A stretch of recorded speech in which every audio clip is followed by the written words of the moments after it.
Well, there really seems to be light at the end of the tunnel. After a very difficult year cooped up at home, the world is slowly opening up and we are finally able to go out. And to go places, we can rely on the all-new 2021 Sienna, an all-hybrid with all-new styling. The good news is, our favorite minivan is now a sleek hybrid and available with a sport-tuned suspension, so we can enjoy both a dynamic drive and amazing fuel efficiency. We know that this pandemic literally stopped the world in its tracks. But our life went on, right? And even in quarantine, my children grew up. Leo is now 2 years old and has started preschool. And my 5-year-old Lily also now has swimming lessons, singing, and even soccer practice and games. Imagine all the driving, but that's not a problem with the all-new 2021 Sienna, a hybrid with a class-leading EPA estimated 36 combined MPG and has an incredible 648-mile driving range. And when it comes to comfort, Sienna's available super long slide seats and captain's chairs with built-in ottomans has it covered. And let's not forget Sienna's available hands-free dual power sliding doors, which definitely make life easier, especially for mom and dads. The all-new 2021 Sienna has got everything I need to help me conquer my busy mompreneur life. And while everyone is wondering if this new year will give us a better normal, I know for sure that this new Sienna will give me an easier normal.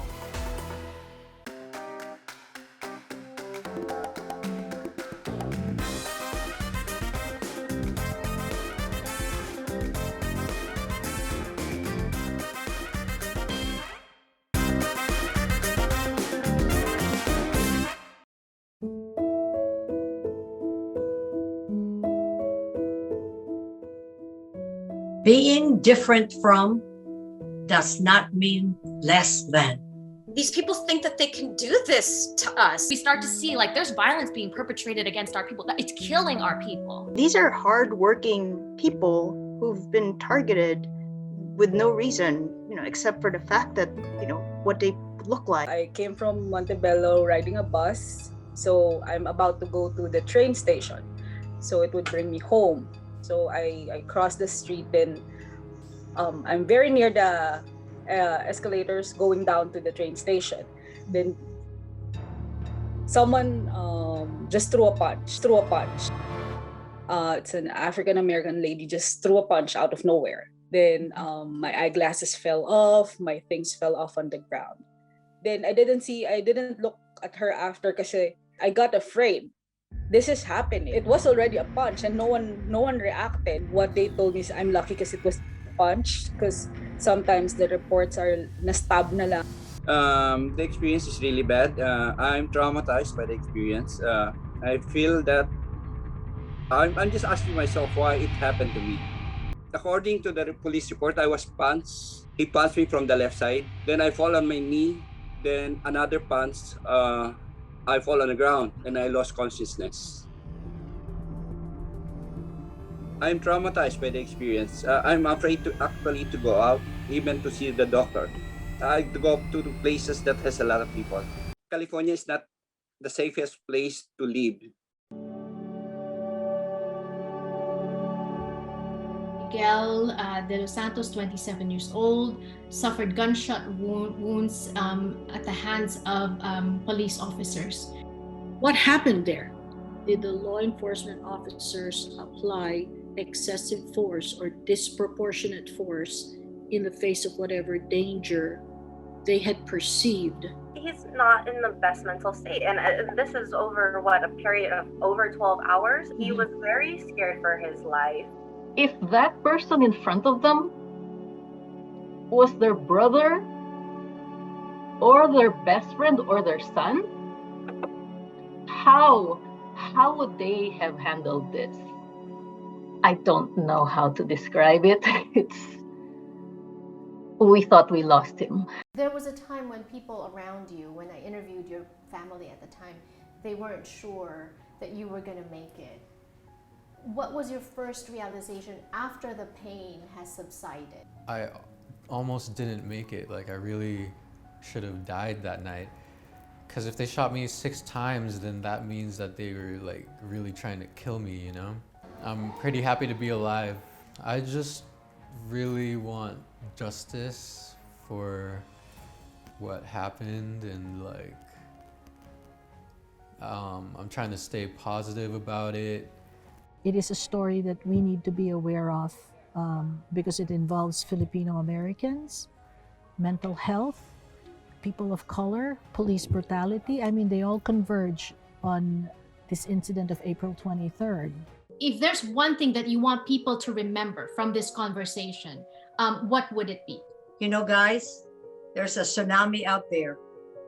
So if you don't speak up, if you don't step up, and if you don't tell your story, we'll always be in that tsunami. There's a war in our community. We have to be active, but it's all about using our talents as they come in, and also being kind to yourself. If something is bad, you just can't say that it's the way the things are, and you just have to accept it. I think we can all make a difference, and now is a really good opportunity. I think this could be like a pivotal turning point, and we should really grab this opportunity. So when you have that feeling that says something's not right, it is real, and you should honor it as such. Please keep the conversation going. In our social media, on our posts, within our families, with our children, we just have to keep the conversation going. So thank you so much for showing up tonight.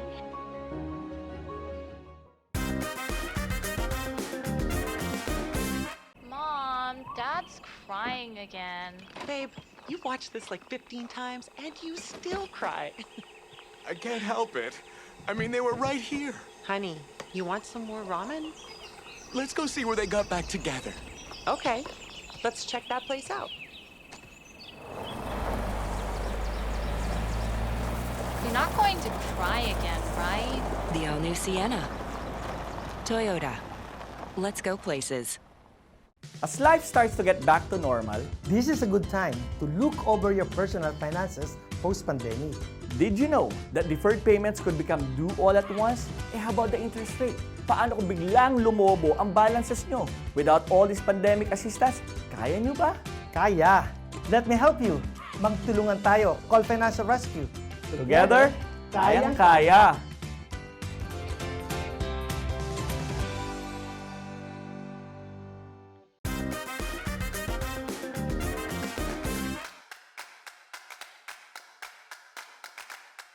Ang Christmas holiday daw ay holiday din for side gig. Tama yun, why not? You know, take advantage of the opportunities.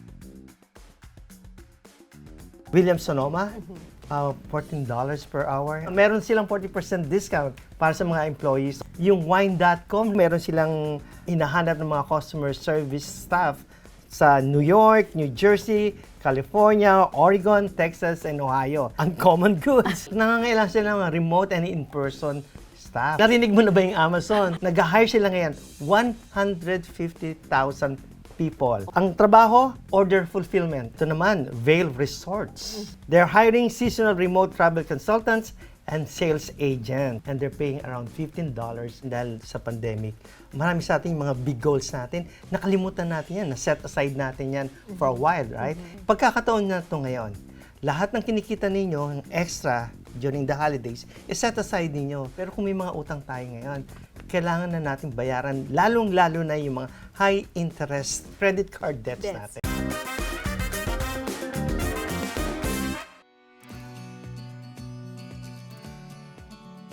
It was difficult from the very start because we had to deal with grief. And it was unimaginable grief kasi hindi naman nagkasakit yung asawa ko eh. It's not like we were prepared for his passing. So, and I think life is always like that. It's a series of balancing acts. Yung pinakamahalaga siguro, how do we respond to the changes happening around us? Hindi ito fight ko eh. Fight natin ito lahat. Pwede yung 2022 will not solve everything, pero it is an important first step. Right now, a lot of the world's decisions for every one of our democracies is being determined by those with power and money before we even go to the vote, right? Move away from the formula. You have to trust our people a little bit more. I think that people are looking for hope. I actually believe there will be a disruption because the status quo can't stay the way it is. Mm-hmm. We've normalized violence, we've normalized incompetence, we've normalized silence. I think that's changing, and I don't know what will happen. But I do think something will happen because Filipinos know, want, build. So you guys have a lot more than our mass base does. So please help. Making films is a marathon, so you really have to love it, have a burning desire to say something about the moment. And I love characters. I love filming behavior. No one is ever an anti-hero in their own story. They're always like the hero. What is the takeaway that you want the audience to keep after watching this documentary? Takeaways are very personal, based on your context. But I can only talk about what I discovered for myself making the film. And I think what I discovered was that systems and democratic institutions are very fragile, and you can't take your eyes off the ball. And that's why I wanted to end on that line that Maria ends on, like, if you don't use your rights, you will lose them. And it's true. If you don't keep your eye on the ball, things can go awry. And I think we all have to be vigilant citizens every day and not take our freedoms and our rights for granted. As this warrior, you're fighting COVID, not just with your words, not just with your art, but also in the lab. So in the lab and in the studio, you're this fighter. I mean, how do you balance both roles? It's probably, I think, the immigrant mentality in me, being not only a person of color, but also being a first or a 1.5 generation Filipino American. I think, if you have kind of that background and that experience, I think, folks like that aren't strangers to wearing multiple hats. And so when it comes to me kind of feeling like, do I have to choose between sciences or do I have to pursue music? I'm actually in a time right now where I love doing both. Why do you do what you do? You feel like it's your calling, you feel like it's your passion. And I think that's ultimately what drives me to, whether it's me being a scientist or me being a spoken word artist or a rapper, I just feel that fuel and that fire within me to want to pursue that and to continue doing that. And on top of that, I can see the value of it too in helping my community, whether it's through music or the sciences. I think those are two of the world's biggest medicines, especially for Filipino people who love music. We love the arts, we love entertainment. But, when I think about my career and the work that I do and the people that we work with and the outcome of the things that we do, it gives me that sense of hope. And I think ultimately what I love about my journey so far is that it gives me a sense of hope, and hopefully I'm also giving people a sense of hope. Looking back at how there was creams and injections and different things to make you lighter, and how society was telling these young girls to lighten their skin to be more socially accepted. We take a step back and we really remember that it's important for us to recognize our own individuality and our beauty. We shouldn't feel like we need to change, for what people expect us to be, that what makes us unique is what makes us beautiful. Sitting here in front of me, you make me feel old. Now you're 14 with a major Hollywood movie under your belt. Tell us about Birds of Prey. That experience was super surreal. For it being my first debut feature film, everybody was so supportive and very welcoming. You could have stopped at Birds of Prey, but you're using now your platform and your voice to come up with something like Gold, which is such an anthem that talks about social issue. When you learn to love your true reflection, yeah, then you'll always be rich with a gold complexion. I think when the younger generation watches this video, they really see that they can feel empowered too within their culture, and they don't have to be some sort of stereotype, or they don't have to change the way they look because of what society is telling them, that they can just be their authentic, beautiful selves. See, the thing is, we don't see very many Filipinos. One of the things that's historic from the last election is that we elected a record number of Filipino women in positions, right? But that's not the norm. It really stemmed from my passion serving the community. And with that, I realized how important it is to work with your public officials, whether they're in the county level, state level, national.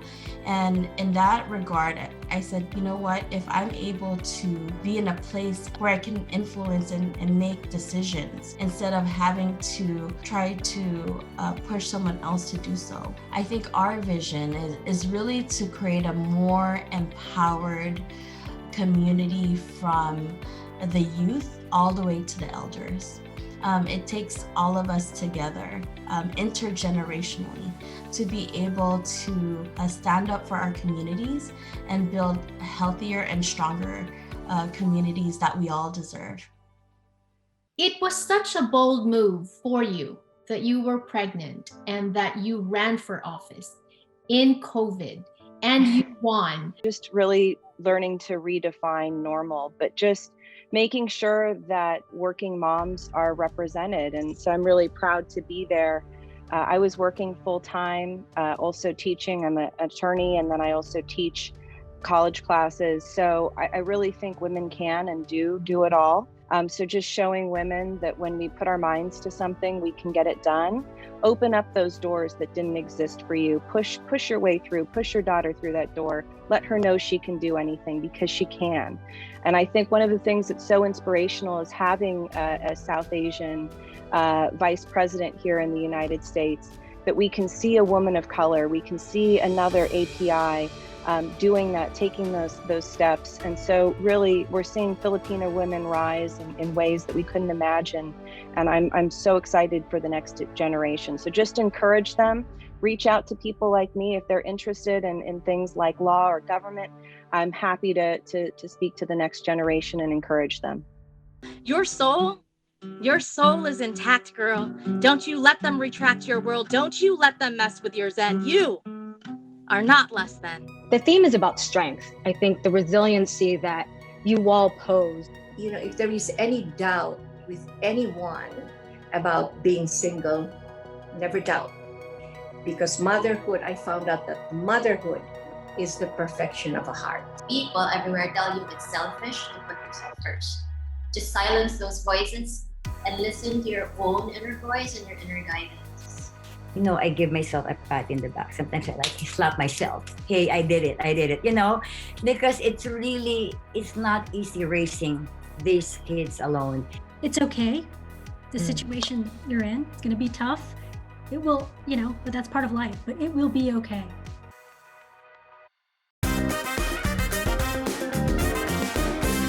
Isa sa natutunan natin sa pandemya ay life can change in an instant. Kaya ako po, ang tanong ko sa inyo, sa inyong current financial situation, meron na ba kayong solidong plano? Lalo na ngayon patapos na ang pagbigay ng stimulus check ng gobyerno. At ang panandali ang pag-defer ng payments ng mga credit cards ninyo? Paano na kapag nawala ng mga temporary fixes na to? Sa amin sa Financial Rescue, we provide solid solutions for reducing your debts, not just temporary ones. Kaya ano pang hinihintay nyo? May solusyon. Call Financial Rescue.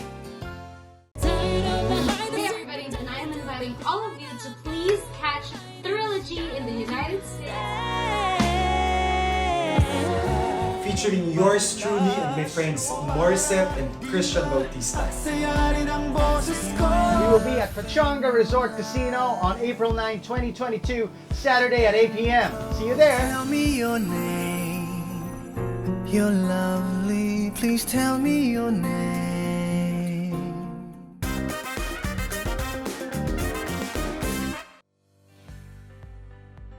It's like a road to Avengers in a way, right? It's I've always liked to do art, and since I was 5 years old, I think X-Men was one of my favorite comic books. I've been doing concept art for 20 years now. At Marvel, I've been there for 9 years. It was an amazing time. I got to work on so many characters that I always loved when I was a kid. Only recently, I think, is when I guess I got popular because of a BuzzFeed article about the Dora Milaje for Black Panther. Right. So that was the beginning. When I do concept art, I mix all my influences and everything I'm inspired by So a lot of like African tribal aesthetics mixed with samurai, one of my favorite warriors, right? Plus, you know, the extra spice was the Igorot tribes, you know, and some Filipino beading and stuff like that. So once that blew up, the Philippines started knowing who I am, I guess, and that was awesome because I had almost like all the love and support from my kababayans. If you ask the 19-year-old me when I was in that job festival saying, hey, by the way, in 26 years from now, you're gonna have your own studio and you'll be working with Zack Snyder and Ben Affleck and all these other people, I would just be like, you're crazy. But like, here I am, you know, this Filipino kid who just taught myself how to draw, and now I own an animation studio. Right. I also realized, wait, I think I'm the only Filipino who owns a studio and let alone Hollywood, right? I mean, my career led me to this moment, to this show, to this particular thing, to start my own studio and to work on this title. So that when I was given this particular source material, I can jump into it and try to, like, you know, do the best that I can that, you know, that I've been preparing myself all my life for it. I've always known I've loved it. It's always been part of our culture on every level, you know, from cotillions, dance, you know, like just family parties, karaoke, you know, like music has just always been a part of every big moment for us. What do you love most about your job? Yeah, the perks are definitely amazing. I love going to shows. But I think the thing I love the most is definitely discovering new talent and just changing people's lives, you know, through music. There's never a time that I don't look at everything in my life through a Filipino lens. Every reason why I'm here is because I'm Filipino, you know, and my community, my confidence is all because I'm Filipino. When I made Lingua Franca, I said to myself, I'm going to be making a film that no other American or contemporary American filmmaker is going to make, and it will leave, you know, an impact on people. Gihangol ko sa iyong paghikat, kalugog na ako sa dilaan. We create and make our own destinies, and when we have an ambitious goal in mind, and if we believe that we can accomplish it, we just need to work hard to make that happen. I just tried to infuse the Filipino heart. I didn't want to wait for permission to be an actor. I wanted to show everybody this is what I can do, and I'm here. I'm ready. We should follow our passions and be happy and be an amazing human being. And I feel like every time there's a door that closes, I feel like it lights a fire in me. All of a sudden, I'm like, okay, I want to write. I want to create more. I want to open more doors for other people and for myself. Luis de Guzman, considered to be the hottest Filipino artist right now in America. Has it sunk in yet? It hasn't sunk in because I don't consider myself the hottest young Asian American Filipino artist in America. There's so many greats that have been paving the way for the longest time, and I'm just happy to be part of the conversation. Very honored, humbled, and just happy to be here. My work ranges from a lot of different mediums. A lot of it is, you know, right now, like, as you see in the room, acrylic paintings on canvas, fiberglass sculpture work, just a bunch of just different mixed medium projects that I've happened to like learn and kind of study and expand. You know, I want to do other things. As an artist, like, we don't want to be confined. We want to experiment with materials and just finishes and styles and things. So I think that's really important. And for me, it's like, I'm not kept in a box. Yeah. I want to keep having fun. And the more I've had fun, the more we've gotten to do things like this. Yeah. And be here with you today.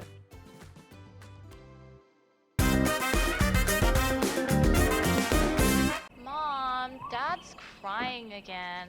Babe, you've watched this like 15 times and you still cry. I can't help it. I mean, they were right here. Honey, you want some more ramen? Let's go see where they got back together. Okay, let's check that place out. You're not going to cry again, right? The all-new Sienna. Toyota. Let's go places. The Philippines has never had any gold medal from the Olympics, and that is why it has been an ongoing search for the elusive gold.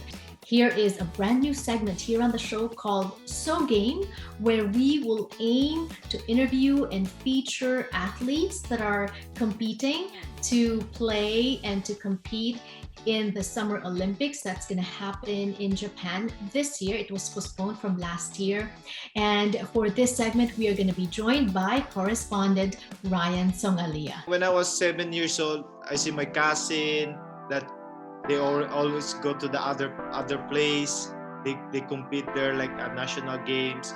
So I said, oh, I want also to join them. I want also to go to other place. So that's why I joined boxing. Every day I train. Every day I'm with my father. I only hear to him. It's only one word. It's in the Olympics, Olympic gold. That's why the day when I hear that to my father, I already dreamed that this is my dream. I want to become Olympic gold. When Irish Magno qualified for the Tokyo Olympics early last year, she became a part of history. Though boxing has traditionally been the Philippines' strongest Olympic sport, it was the first time a female boxer would represent the country. It was an accomplishment beyond what she could have imagined when a coach first offered to train her at age 16 in her hometown of Iloilo. Sa akin po, noong una, naniniwala po ako na ganun talaga. Ang boxing is para lang sa mga lalaki. Pero nung nakapasok po ako sa national team at nakita ko po na marami po tayong mga boksingerang babae na nagbo-boxing din po, sinabi ko sa sarili ko, hindi lang pala ito para pang lalaki. Napatunayan na po natin yan kasi andyan na po si Josie Gabuco saka si Neshti Petition na nagbibigay po ng karangalan po sa boxing. So, sabi ko, hindi. Ang kaya ng mga lalaki, kaya din naming mga babae. The reason why I started swimming in the first place, it's because I loved it. You know, that little girl that just was swimming and having fun. Adrenaline ran through my body. I was like, I'm ready to compete right now. I'm like, wow, this is actually happening. What's the best thing about representing the Philippines? I mean, I'm gonna go back to the people, just all the people I've met. I've felt endlessly supported by the Philippines and very welcomed. I've been taught some Tagalog phrases. Let's hear it. Maraming salamat. So we're praying for you guys. What will be your message to the Filipinos, to the fans? We feel the love. So thank you for like all the support. And there's 19 people competing, but it's more than just those 19 people. Like, we didn't get here alone. So just extend my thanks. Please bring home the gold, but no pressure. I will do my best. Half the time, you're thinking of the past or you're worried about the future. So stay here. Like that. Can't imagine how many lives that has saved. The inhale, exhale. Yang Badoy Kapati, thank you so much for joining us here on So Jannelle. We wanted to invite you here because I know that you're a mental health advocate in the Philippines, but not only that, taking it a step further, more specialized toward athletes. But now the good work that you've done for Heidelin, our first ever Olympic gold medalist, right? And I know that you had a big part in building mental fortitude in her. I don't think there's a size to it. I think everybody who contributed to Heidelin's state of stability and the building of condition, we all contributed to that. But majority, that's all her. I met Heidelin right from Rio pa. When the pandemic struck, they announced that the Olympics might not push through. This is where our adventure together started because she was really spinning. Please remember, if you're an Olympian, you have a time span that you work on. The Olympics is only every 4 years, we know that. So it means you have to reach peak condition when the games come. This is the gift of the Olympics to us, I think, seriously. With Naomi Osaka's narration, Simone Biles, I like the courage that she showed that it's all right. You know, Heidelin publicly saying, I was almost at a mental breakdown when they said there was no Olympics. Just to say it comfortably and yet come out excelling, she goes to show that mental health support is not just for the nuts or the crazy or insane or ill-behaved. It's also for very statistically normal people in order to get to our function 0 so that we can excel. We did not enhance the performance of Heidelin, we restored it.